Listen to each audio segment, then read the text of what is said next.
The best new artist curse is a term that has existed in pop folklore for decades at this point. Some people may be genuine believers of the curse. Some people have dismissed the incident surrounding the award as coincidental, and for others, I think it's just symbolic. The basis of the curse is that the winners don't have long careers or fall from their momentum after winning it. But today we're going to be exploring the curse of the Best New Artist Grammy Award, some of its winners and their careers. Over 50 acts have been awarded, and we're going to start with some of the most notable names. Now, the 70s seem to get it right. There are many iconic and recognizable names that were winners, such as The Carpenters, Carly Simon, Bette Midler, and Natalie Cole, just to name a few. It seems like when the video era came around is when things got more dicey. Basically, none of the artists awarded in the 80s decade had sustained popularity besides Sade. There are notable names like Cyndi Lauper, Tracy Chapman, and Culture Club who had one or two really big albums but never really transferred over into the 90s decade and present.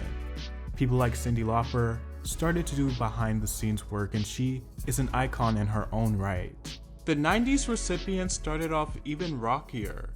Milli Vanilli was awarded it in 1989, and then in 1990 was infamously the first to have it revoked after their lip-syncing scandal. We want to say thank you very much, but we want to say there are a lot of artists here in this room, there are a lot of artists outside in the world who can achieve the same award that we achieved today, and it's an award for all artists in the world. Thank you very much. Thank you. It seems that the Recording Academy tried to make up for that embarrassment by going the completely opposite direction and awarding it to Mariah Carey in 1991, a true vocalist, followed by a one-hit wonder in 1992 named Mark Kahn, and then Arrested Development in 1993, who had one successful album and then vanished. So there seems to be a clear pattern here. The decade also had some good picks with Toni Braxton and Lauryn Hill winning. It almost feels criminal to refer to Lauryn Hill as a one-album wonder, considering her work with the Fugees and the sheer dominance of the Miseducation album, but it does apply. In 2001, the Academy awarded singer Shelby Lynne the Best New Artist Award despite her releasing 6 albums prior. Otherwise, the 2000s decade is filled with notable winners: Christina Aguilera, Alicia Keys, Amy Winehouse, and Adele. The 2010s decade is a bit split between people who had really big commercial highs, but weren't able to have prolonged moments or the same momentum after an album or two, or people who are still doing good. There's the Zac Brown Band, Fun, Macklemore and Ryan Lewis, Sam Smith, Meghan Trainor, Alessia Cara, Chance the Rapper, and Dua Lipa. So it is indeed a true mixed bag. And it's also weird because some of these struggled at the end of the 2010s decade and directly after their breakout moments, but now in the 2020s decade they're going viral on TikTok and experiencing a resurgence of sorts.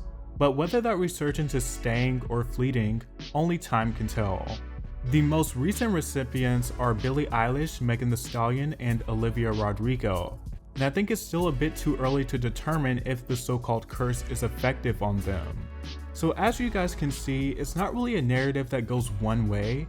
There have been many successful and notable winners, but there has also been a large amount of winners who were never able to recapture or sustain their careers outside of their initial moment. And being that they're supposed to be the best new artist, and it kind of feels like an award given by the music industry to usher in a new talent that will be around for a while, it's more jarring when that's not the case. One of the recipients openly expressed disdain for winning the award. Starland vocal band member Taffy Danoff, in a 2002 interview for VH1's 100 Greatest One-Hit Wonders, said, "We got 2 of the 5 Grammys. One was Best New Artist.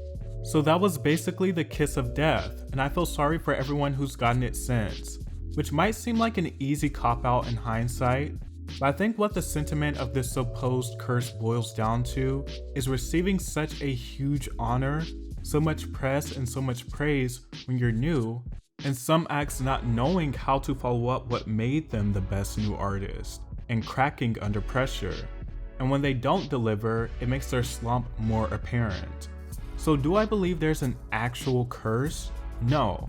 But I do believe that for some people, getting such a high honor so soon can feel like a curse.